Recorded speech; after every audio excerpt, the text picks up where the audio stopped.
Viral videos of rogue cops abusing their power flood our timelines every single day. Flashing lights, escalating tempers, and unchecked arrogance are infuriating to watch. But what happens when a deeply prejudiced officer violently detains the absolute wrong man? What happens when his victim isn't a helpless civilian, but a highly decorated army captain whose fiercely loyal, heavily armed combat unit is sitting just yards away? Get ready for a masterclass in devastating karma and instant regret. This true-to-life saga of corruption colliding with raw, disciplined military power will leave you speechless. Buckle up, because Officer Frank Dolan's nightmare is just beginning. The small desert town of Ridgeview, California, was little more than a sun-baked smear of asphalt and neon on the periphery of one of the United States military's largest and most unforgiving proving grounds, the National Training Center at Fort Irwin. It was the kind of town where the air shimmered above the pavement as the morning wore on, and locals viewed anyone passing through with a mixture of weary indifference and low-grade suspicion. Captain Marcus Hale stood in the sweltering parking lot of Eddie's Diner, a fading chrome and stucco establishment that served the best pie for miles. At 32, Marcus was a man carved from discipline and hard experience. He'd completed multiple combat tours, earned a Silver Star, and currently commanded an elite mechanized infantry company that was wrapping up a grueling desert warfare training exercise. The exercise was finally over. His men were safe, and they were heading back to base. Marcus had offered to treat his immediate command squad to breakfast. He had stepped outside into the intense heat to grab his wallet, which he had accidentally left in the center console of his brand-new metallic black Ford F-150. He was dressed in combat uniform pants and boots and an olive drab undershirt, his blouse, the jacket bearing his rank and name tapes, draped over the back of his booth inside the diner. As Marcus unlocked his truck, the low, throaty growl of a police cruiser's engine broke the morning quiet. Inside the patrol car sat Officer Frank Dolan and his rookie partner, Officer Kyle Bennett. Frank was a veteran of the Ridgeview Police Department, a man whose career was defined by a long string of excessive force complaints that had miraculously vanished into the bureaucratic ether of the local police union. Frank was a big fish in a microscopic pond, a man who wore his badge less as a shield to protect the public and more as a bludgeon to enforce his own fragile authority. Kyle, fresh out of the academy, was already learning that in Frank's cruiser you kept your mouth shut and followed the senior officer's lead, no matter how crooked the path got. Frank slowed the cruiser as they passed the diner, his eyes locking onto Marcus. He took in the sight of a tall, athletic black man in military fatigue pants standing next to a sharp truck. In Frank's deeply prejudiced mind, the math simply didn't add up. "Look at this guy," Frank muttered, his grip tightening on the steering wheel. "You think a guy looking like that can afford a rig like that legally?" Kyle leaned forward, squinting through the sun glare. "He's wearing OCP pants, Frank. Probably just one of the guys from the base. They've been running convoys through here all week. Anyone can buy camo pants at a surplus store." Frank sneered and threw the cruiser into park, directly blocking Marcus's truck. "Let's see what his story is." Marcus had just retrieved his wallet and closed the truck door when he turned to see the police cruiser idling aggressively inches from his bumper. The driver's side door swung open, and Frank stepped out, his hand resting casually but purposefully on the butt of his service weapon. "Morning," Marcus said calmly, his voice projecting the natural quiet authority of a man used to commanding soldiers in active war zones. "Step away from the vehicle," Frank barked, ignoring the greeting entirely. He closed the distance quickly, chest puffed out, invading Marcus's personal space. Marcus raised his hand slightly in a universal gesture of de-escalation, but held his ground. "Is there a problem, officer?" "I asked you a question. Actually, no, I gave you a lawful order," Frank snapped. "Step away from the vehicle. Whose truck is this?" "It's mine," Marcus replied, his tone remaining steady even as a familiar cold knot of tension formed in his stomach. He recognized the look in Frank's eyes immediately. It wasn't the look of a public servant conducting a routine inquiry. It was the look of a predator looking for a reason to strike. "I'm just grabbing my wallet. I'm having breakfast inside with my unit." "Your unit," Frank scoffed, looking Marcus up and down and taking in the plain olive t-shirt. "Right, and I'm the King of England. Let me see some ID now." "It's right here," Marcus said, moving his hands slowly toward the wallet. "Don't reach!" Frank roared, his hands snapping to his holster. "Keep your hands where I can see them!" Kyle had stepped out of the passenger side, looking deeply uncomfortable. "Frank, he was just showing you—" "Quiet!" Frank snapped. He turned back to Marcus, his face reddening with manufactured rage. "Turn around and place your hands on the hood of the truck. You fit the description of a suspect involved in a string of high-end auto thefts in the county." It was a blatant lie, and Marcus knew it. Ridgeview hadn't seen a high-end auto theft in years, but Marcus also knew the grim reality of the situation. He was a black man standing alone in a parking lot with an aggressive armed police officer who was rapidly losing control of his temper. Military training kicked in. Not combat training, but psychological conditioning. Assess the threat, mitigate the risk, survive the encounter. Marcus slowly turned around and placed his palms flat on the hot metal of his truck's hood. "Officer, my name is Captain Marcus Hale, United States Army. My military ID is in my wallet, which is in my left hand. My commanding officer at Fort Irwin can vouch for me. My squad is sitting inside that diner right now." "Shut up," Frank spat, moving in close behind him. "I'm tired of you punks playing the stolen valor card to get out of trouble. You're not in the military. You're a thief caught red-handed." The scorching California desert sun beat down on the parking lot, radiating off the asphalt and the hood of Marcus's truck. Despite the intense heat, Marcus's breathing remained slow and controlled. He could feel Frank's hot breath on the back of his neck, the officer's knee pressing aggressively into the back of his thigh to keep him pinned against the vehicle. "Drop the wallet," Frank ordered. Marcus let the leather wallet fall to the gravel. "Hands behind your back. You're being detained for suspicion of grand theft auto and resisting a lawful order." "I'm entirely compliant, officer," Marcus stated clearly, his voice loud enough for Kyle to hear perfectly. "I am not resisting." "Stop resisting!" Frank yelled, a tactical phrase shouted purely for the benefit of any potential witnesses or body cameras. Completely detached from reality, he grabbed Marcus's left wrist and twisted it upward with unnecessary agonizing force. Marcus's jaw tightened. The instinct to counter-grapple, drop his center of gravity, and sweep the aggressive man off his feet was overwhelming. It would have taken less than 2 seconds to disarm and neutralize Frank. But the consequences would have been fatal.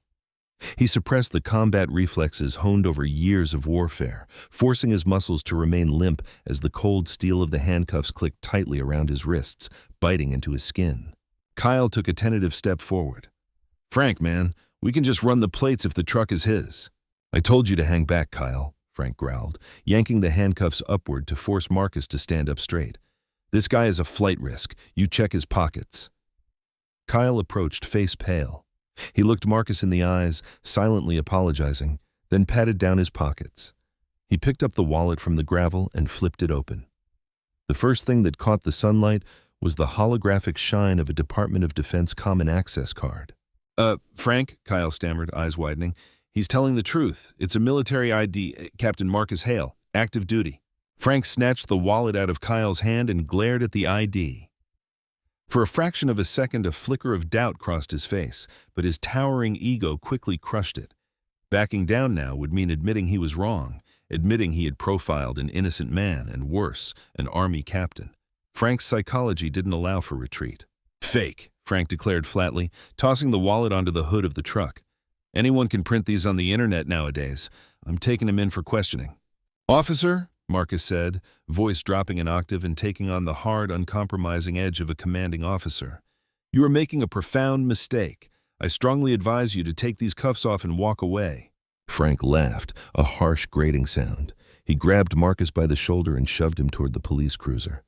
"Or what, tough guy? You gonna call your fake army buddies to come save you? You're in my town now. Out here, I'm the commanding officer." A small crowd had begun to gather near the entrance of a neighboring gas station. A teenager had a phone out, recording the interaction. Frank noticed, and instead of dialing back his aggression, leaned into it, puffing out his chest and enjoying the audience. He pushed Marcus hard against the side of the cruiser, preparing to pat him down again. Inside the diner, the bell above the door chimed cheerfully. Sergeant First Class Victor Malone was a titan of a man, 6'4" and built like a Sherman tank. Victor had served alongside Captain Hale for many years.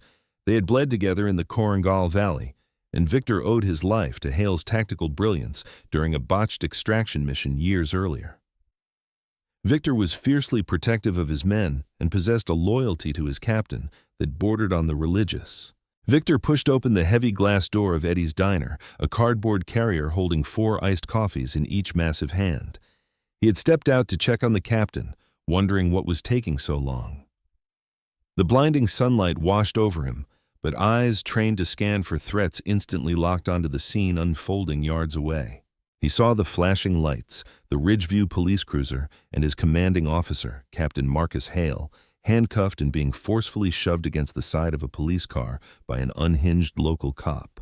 Victor didn't shout. He didn't drop the coffees in a dramatic display of shock. The cold, mechanical precision of his military training simply took over. He walked back to a trash can near the diner entrance, carefully set the coffee carriers down, and reached for the radio clipped to his belt. "Romeo 2, this is actual Bravo," Victor said into the mic, voice a low, terrifying rumble. "We have a code red situation at the diner entrance. The captain is being unlawfully detained by local armed hostiles. Execute Rally Point Alpha, full dress, now." Inside the diner, 12 heavily muscled, highly trained soldiers belonging to Marcus's command squad stopped mid-bite. Forks clattered onto plates. The cheerful chatter of the breakfast rush vanished instantly. Lieutenant Emily Vargas, Marcus's second-in-command, stood up, her face a mask of cold fury. She grabbed her patrol cap and her commanding officer's discarded uniform jacket. Simultaneously, less than half a mile down the dusty highway, the radio transmission crackled through the comm systems of a convoy of 3 heavily armored military transports, Oshkosh JLTVs, en route to rendezvous with the captain's squad. The lead driver slammed on the brakes, throwing the massive vehicle into a sharp, tearing U-turn right in the middle of the highway, the other 2 trucks mirroring the maneuver. Back in the parking lot, Frank was busy trying to force Marcus's head down into the back seat of the cruiser. "Get in the car, suspect," he grunted, sweating profusely under the desert sun. "Frank," Kyle said, voice suddenly shaking violently. He wasn't looking at Marcus anymore. He was staring past the cruiser toward the diner. "Frank, look." "I told you to shut up, Kyle. Help me get him in." "Frank, turn the hell around," Kyle screamed, voice cracking with genuine panic. Frank froze. The sheer terror in his rookie partner's voice finally pierced his ego. He slowly turned his head. The diner door had swung wide open. Stepping out into the harsh California desert sunlight were 12 soldiers in full combat uniform. They moved in perfect, terrifying unison. There was no shouting, no chaotic running.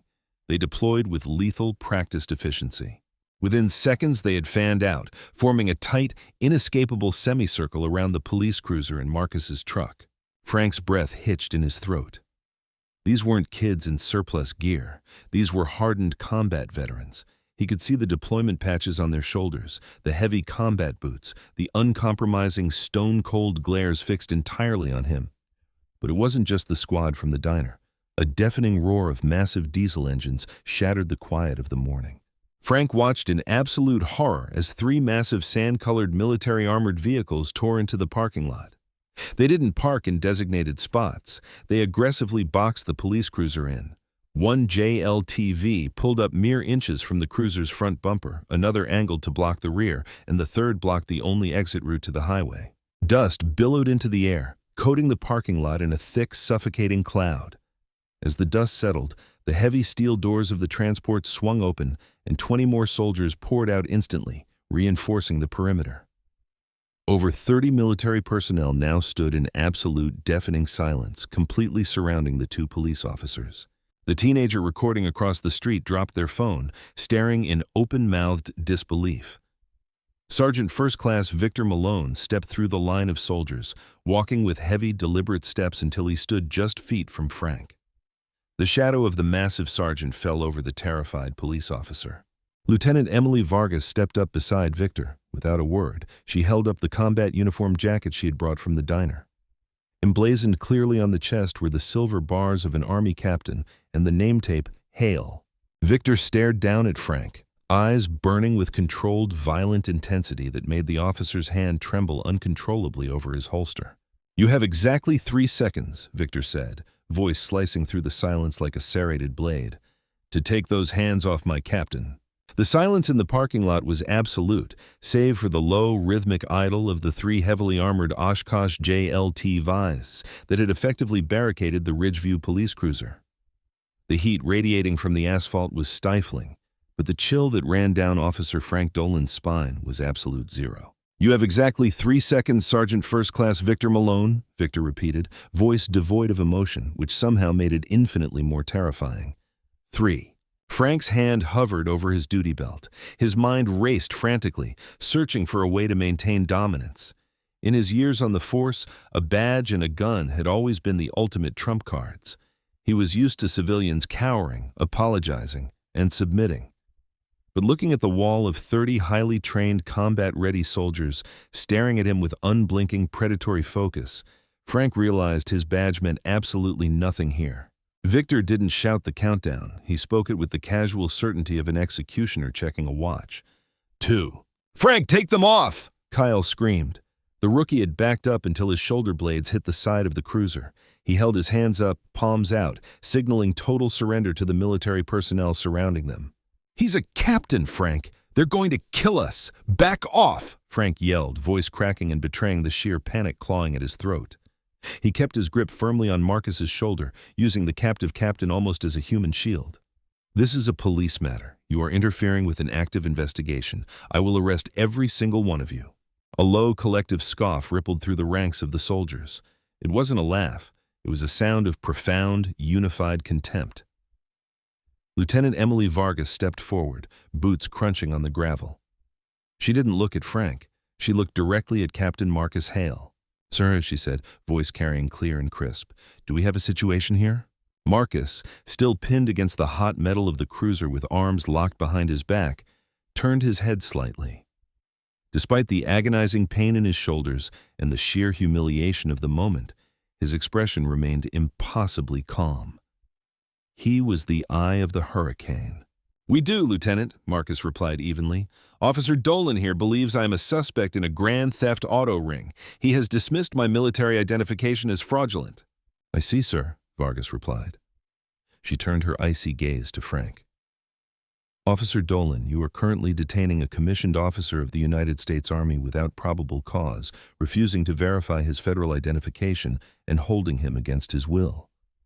You are actively committing a felony under Title 18, United States Code, Section 242, deprivation of rights under color of law." Frank swallowed hard. The legal jargon delivered with clinical precision by a woman staring a hole through his skull paralyzed him. He instinctively reached his free hand toward the radio microphone clipped to his shoulder. "Ridgeview Dispatch, this is Unit 4, Frank stammered into the mic, eyes darting frantically around the perimeter of soldiers. "I need an immediate 1078. Officer needs assistance. Eddie's Diner. Now send everybody." "Dispatch copies Unit 4. All available units en route." Victor smiled, a terrifying, humorless expression. He tapped the communication headset worn under his patrol cap. "Let them come," he muttered to his squad. Marcus finally shifted his weight, speaking directly to Frank. "Officer, I'm going to give you one final piece of advice," he said, voice dropping to a terrifyingly calm register. "When your backup arrives, they are going to see a local cop unlawfully holding an Army captain hostage, surrounded by 30 soldiers who have spent the recent weeks conducting live-fire, breach-and-clear operations. You are writing a check your town's budget cannot cash. Take the cuffs off." Frank's grip on Marcus weakened, but his stubborn, prejudiced pride refused to let him back down completely. He was trapped in a prison of his own arrogance. He kept the cuffs on, waiting desperately for the sirens. They didn't have to wait long. Within minutes, the distant wail of sirens evolved into a deafening roar. 5 Ridgeview police cruisers representing nearly the entire on-duty municipal force tore down the sun-scorched stretch of highway. Their red and blue light bars flashed frantically, casting chaotic reflections against the dusty windows of Eddie's Diner. They swerved violently into the parking lot, tires screaming against the asphalt, only to slam on their brakes in a massive, choking cloud of desert dust. The backup officers threw their doors open, leaping from their vehicles with hands instinctively resting on their holstered weapons. They were expecting a heavily armed cartel shootout, a barricaded suspect, or a mass casualty event. Instead, the sight that greeted them caused every single officer to freeze dead in their tracks, paralyzed by sheer confusion and overwhelming intimidation. The military convoy had completely locked down the immediate operational area. The three massive Oshkosh JLTVs, sand-colored titans of modern warfare, each weighing well over 14,000 pounds and armored to withstand improvised explosive devices, formed an impenetrable interlocking steel barricade directly around Officer Dolan's cruiser. Surrounding that vehicular barricade was a secondary perimeter of 30 highly disciplined soldiers. They stood at parade rest, expressions unreadable, posture projecting silent, lethal competence. Stepping out of the lead backup vehicle was Chief Daniel Reeves, Chief of Police for Ridgeview. Reeves was a pragmatist, a weary administrator who spent his days managing inadequate budgets, putting out local political fires, and trying to keep the town's fragile relationship with the nearby Fort Irwin military base amicable. Fort Irwin was the economic lifeblood of the region, and antagonizing base command was pure political suicide. Chief Reeves took one look at the tactical formation, the heavy armored vehicles, and the lethal discipline of the personnel. Then he spotted the epicenter of the crisis. Officer Frank Dolan, sweating profusely, holding onto a handcuffed, impossibly calm black man wearing olive-drab fatigue pants and a moisture-wicking undershirt. Reeves's stomach instantly dropped into a bottomless abyss. He knew Dolan. He knew the man's aggressive tendencies, blatant profiling, and staggering arrogance. Reeves had personally buried multiple use-of-force complaints against Dolan in recent years, always choosing the path of least resistance with the powerful local police union. Now, looking at the formidable combat deployment patches on the shoulders of the soldiers surrounding his rogue officer, Reeves knew the bill for his administrative cowardice had finally come due. "Stand down! Hands off your weapons! Nobody moves!" Chief Reeves bellowed to his newly arrived panicked officers. He didn't want a trigger-happy rookie escalating this into a massacre. Reeves walked briskly toward the military perimeter, hands out openly at his sides to show he was unarmed and non-hostile. The air was thick with tension. The only sounds were the idling diesel engines and the crunch of Reeves's boots on the gravel.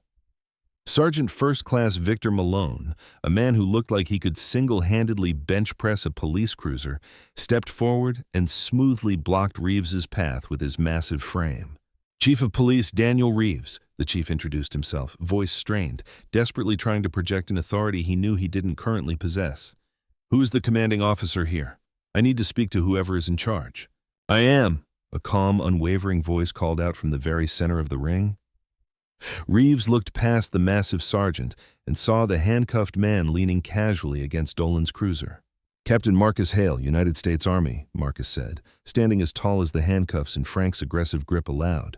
"And your officer, Chief Reeves, has severely overstepped his municipal authority." Reeves glared at Frank, eyes narrowing with fury born of absolute panic. "Frank, what in the hell is going on here?" "Chief, he fits the description of the auto theft suspects," Frank yelled defensively, voice cracking.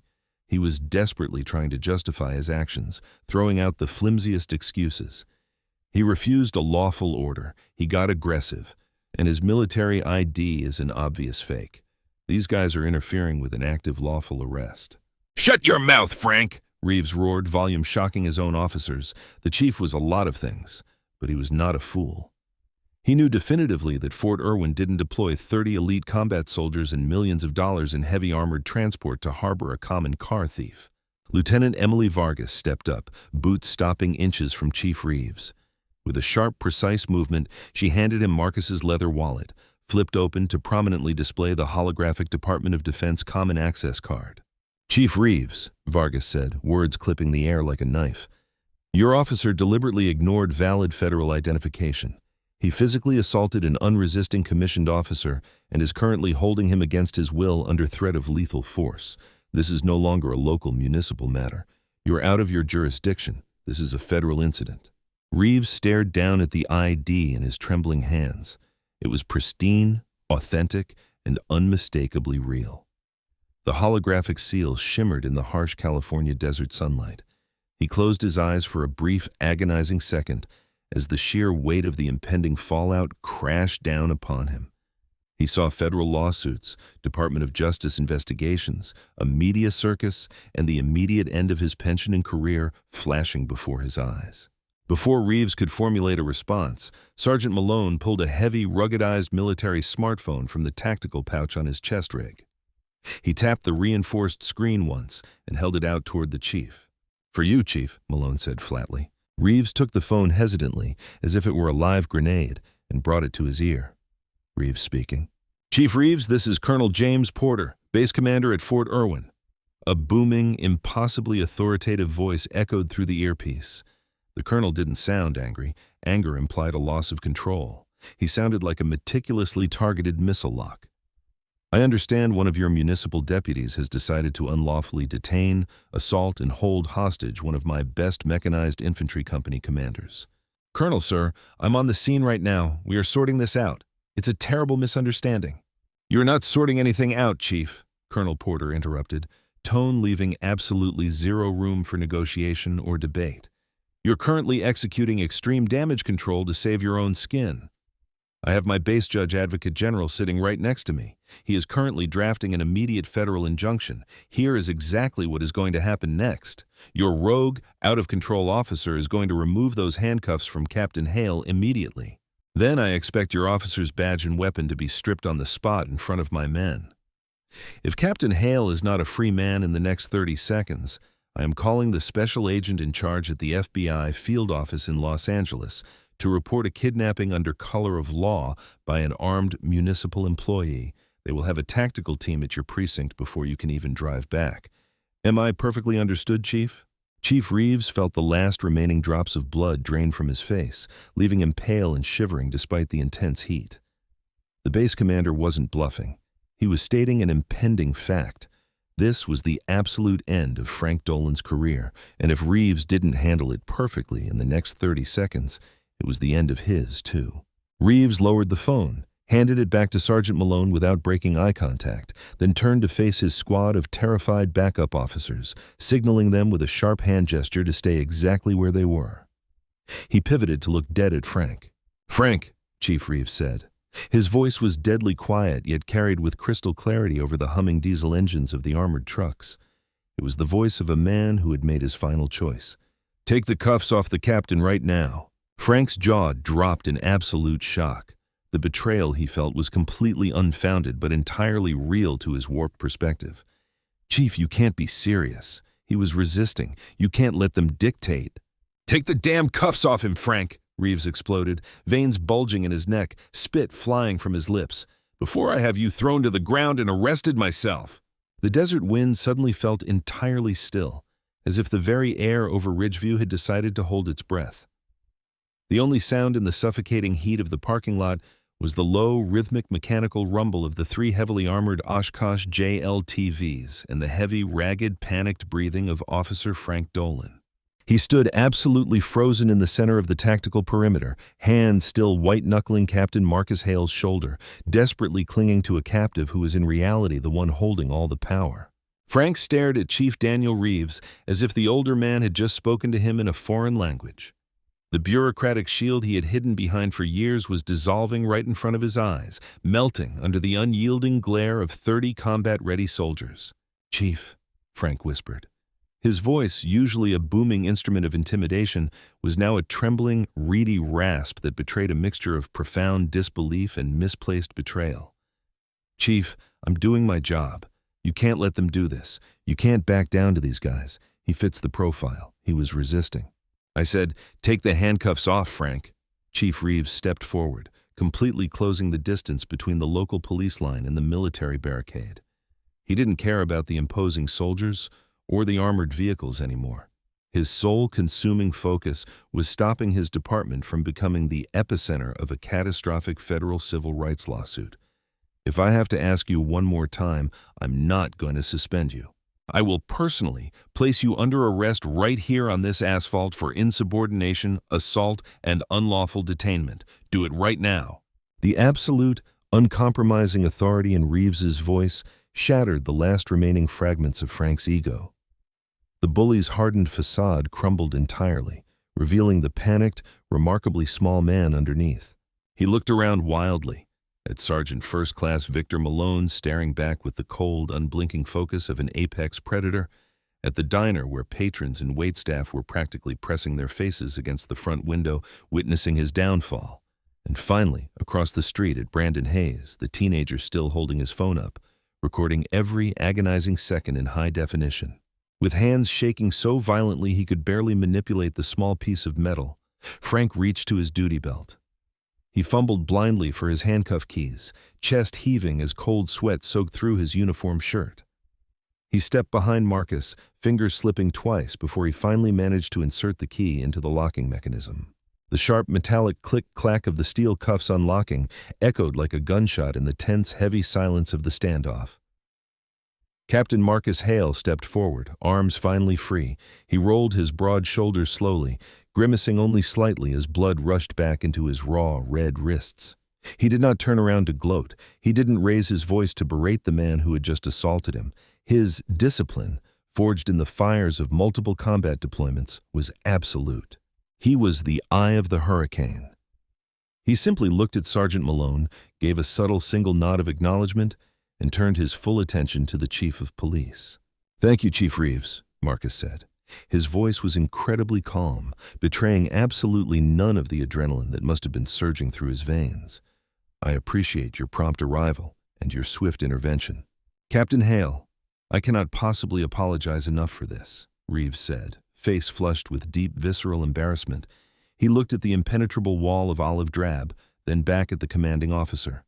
"I give you my word, sir, this is not how the Ridgeview Police Department conducts itself. This does not represent our town." "With respect, Chief Reeves," Lieutenant Emily Vargas interjected, stepping out from behind Marcus. Her tone was razor-sharp, cutting through Reeves's diplomatic apologies like a scalpel. "The empirical evidence suggests otherwise. Your officer clearly felt perfectly comfortable profiling, physically assaulting, and unlawfully detaining a compliant citizen without a shred of probable cause. He ignored valid federal identification because it didn't fit his prejudiced narrative. This isn't a misunderstanding. This is a systemic failure." Chief Reeves closed his eyes for a brief second, jaw tight. He nodded grimly, accepting the brutal, undeniable truth of her words. He turned slowly on his heel to face Frank. The disgraced officer was instinctively trying to shrink back against the side of his cruiser, looking desperately for an escape route that didn't exist. He looked like a man who had just watched his entire life burn to the ground. "Officer Dolan," Reeves said, voice projecting loudly enough for every soldier, every backup officer, and every civilian present to hear clearly. "You are stripped of your police powers effective immediately. Hand over your service weapon. Hand over your taser. Hand over your radio." "Chief, please." "Dan, come on. All these years," Frank pleaded, voice cracking into a pathetic whine. The reality of his consequences was finally anchoring itself in his mind. The unmitigated power he had abused for years was being surgically extracted from him in front of an audience of military elites and the very public he had terrorized. "You gave years of liability to this town, Frank," Reeves replied, voice devoid of any warmth or sympathy. "You are a disgrace to that uniform. Hand your gear over before I have these officers take it from you by force." Humiliated, entirely broken, and shaking uncontrollably, Frank unclipped his holster. He handed his loaded Glock to the chief, followed it with his yellow taser, then unclipped his heavy radio mic from his shoulder. "And the badge, Frank," Reeves demanded, holding out an open palm. "Give me the badge." With trembling fingers, Frank reached to his chest, unpinned the silver shield that had been his free pass to do whatever he wanted for years, and dropped it into Reeves's hand. It landed with a dull, heavy thud. "Officer Bennett," Reeves called out without looking away from Frank. Rookie Officer Kyle Bennett snapped to attention, face pale and slick with sweat. "Yes, Chief. Place Mr. Dolan in the back of my cruiser, not the front. The back," Reeves instructed. "He is suspended without pay pending a full joint investigation by internal affairs and federal authorities. Once he is secured, I want you to come back here and apologize to the captain." Kyle practically sprinted to comply. He walked up to Frank, took the disgraced, now former cop firmly by the elbow, ironically the exact same way Frank had aggressively grabbed Marcus moments before, and escorted him away from the scene. Frank walked with head hung low, a defeated, hollow shell of the tyrant he had been minutes prior. When Kyle returned, he walked past his chief and stood rigidly in front of Marcus. He removed his patrol hat, clutching it tightly in his hands. "Captain Hale, sir," Kyle stammered, eyes firmly fixed on the gravel beneath his boots. "I'm so sorry. I should have stopped him. I knew what he was doing was wrong and I froze. I was scared of him. I have no excuse, sir." Marcus studied the young rookie for a long, silent moment. He saw the lingering fear, but he also recognized genuine, gut-wrenching remorse. The military teaches leaders to recognize the critical difference between malicious intent and the cowardice born of sheer inexperience. "Look at me, Officer Bennett," Marcus commanded softly. Kyle slowly raised his eyes. "You took an oath to protect the public. You had a duty to intervene today. A badge doesn't demand blind loyalty to your partner. It demands absolute loyalty to the law and to the people you serve. When you stand by and let a man with power abuse it, you become his accomplice." Marcus took a step closer, gaze piercing. "Remember exactly how this feels right now. Remember the shame. Remember what happens when arrogance goes unchecked. Use this. Do better." "I will, sir. I swear it," Kyle whispered, taking a respectful step back. Marcus turned to Sergeant Malone. The massive sergeant was already waiting for the order. Marcus simply gave him a slight nod. Sergeant Malone tapped the radio communicator secured to his tactical vest. "Actual Bravo to all units. Code red is resolved. Stand down, mount up, and RTB." In an absolutely terrifying display of synchronization, the 30 soldiers pivoted. Without a single word exchanged, without a single boast or cheer, they filed back into the massive armored transports and toward the diner. The heavy steel doors of the JLTVs slammed shut with deafening finality. The massive diesel engines roared as the drivers threw them into gear, maneuvering the heavy armor out of the parking lot with flawless precision. The show of force was officially over, but the message had been permanently delivered. The Ridgeview Police Department stood in the settling dust of the parking lot, utterly silent, having just been brutally reminded of their place in the world. If Officer Frank Dolan believed that his public humiliation in the sweltering parking lot of Eddie's Diner was the lowest point of his life, he drastically underestimated the devastating, relentless machinery of federal justice. The universe was not quite done with him yet, and the karma he had spent years accumulating was about to hit him with the force of a runaway freight train.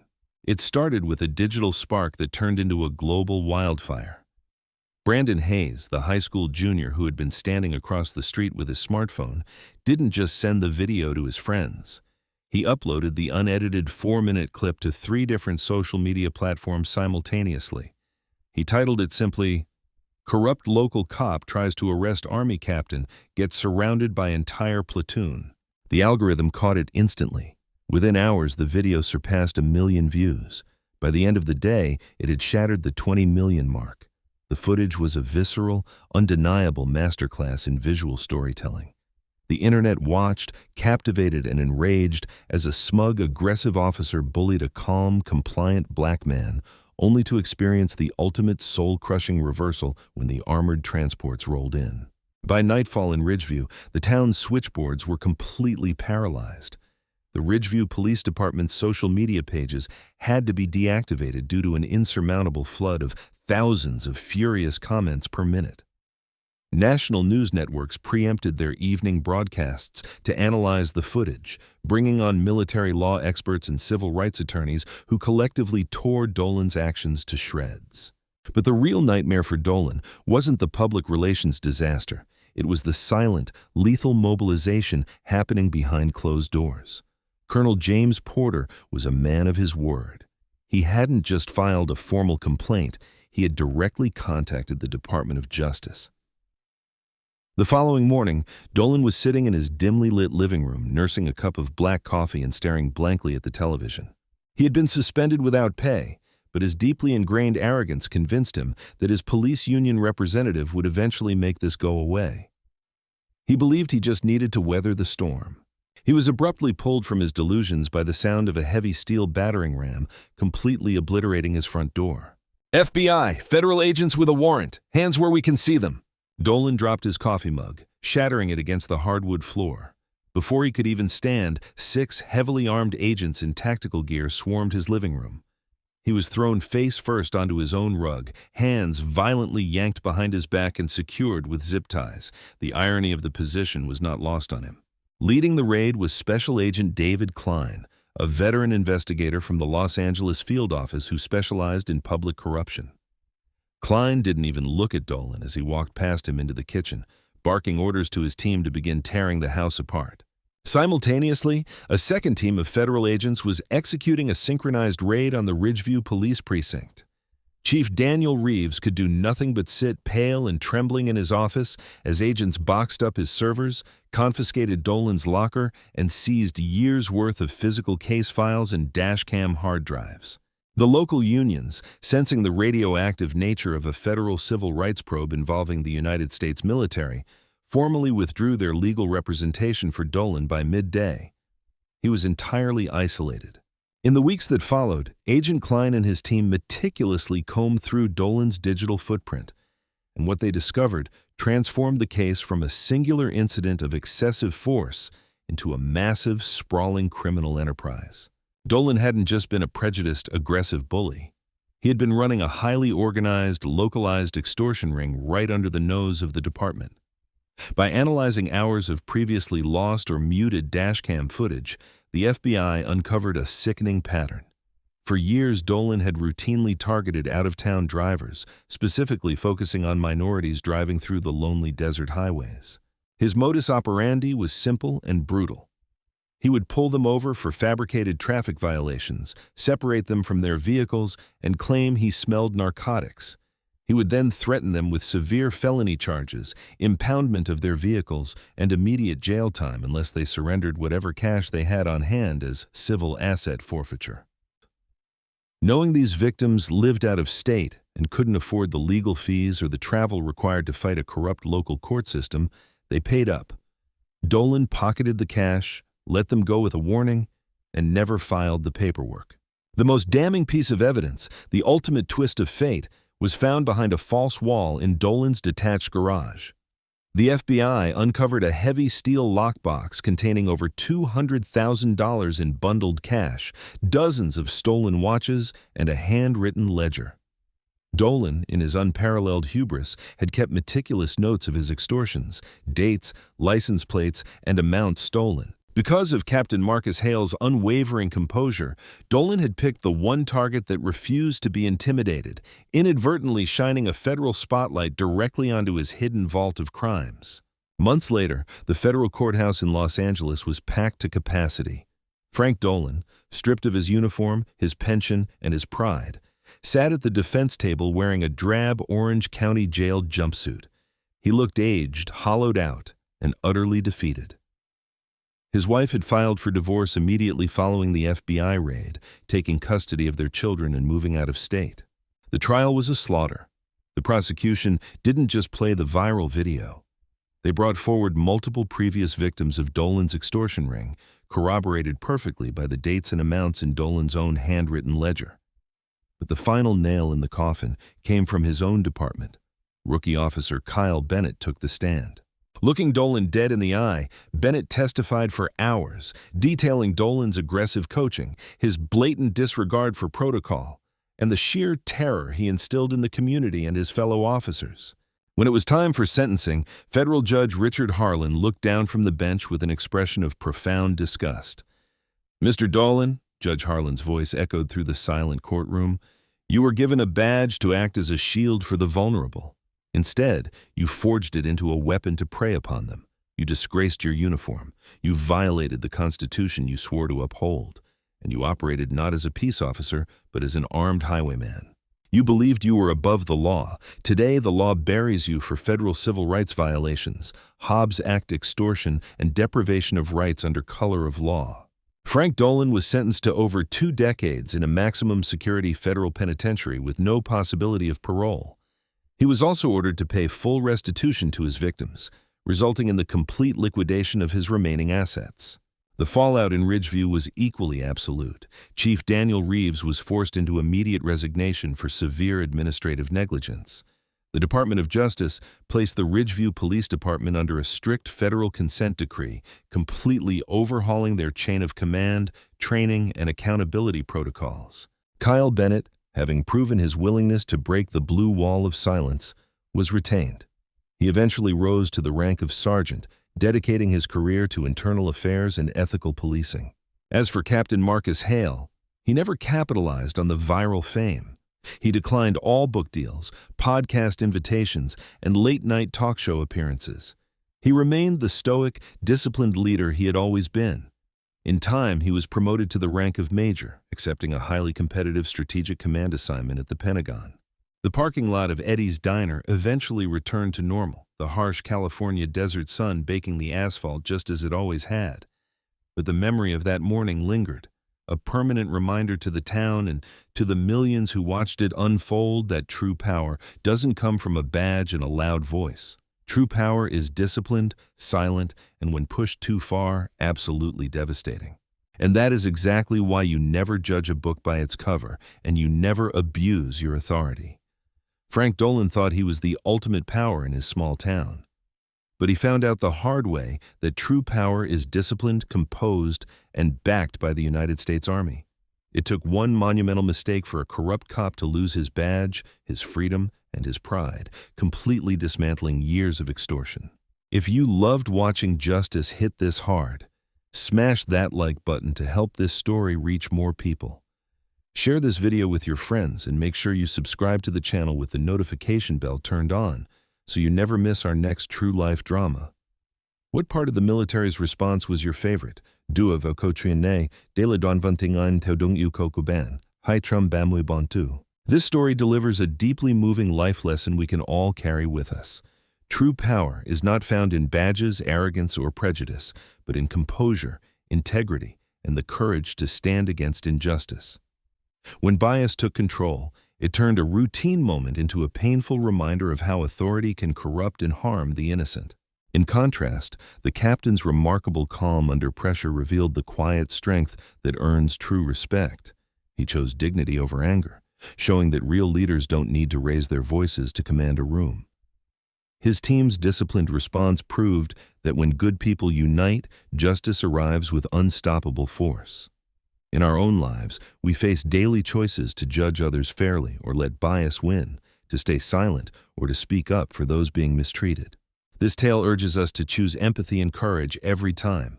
What part of this story touched you the most? What would you have done if you were in that parking lot? Share your honest thoughts in the comments below. I read and cherish every single response. If this lesson moved you, like this video to help it reach more people, subscribe to the channel for more emotional true stories that inspire reflection, and turn on the notification bell so you never miss the next one. Thank you for watching and for standing for justice and humanity.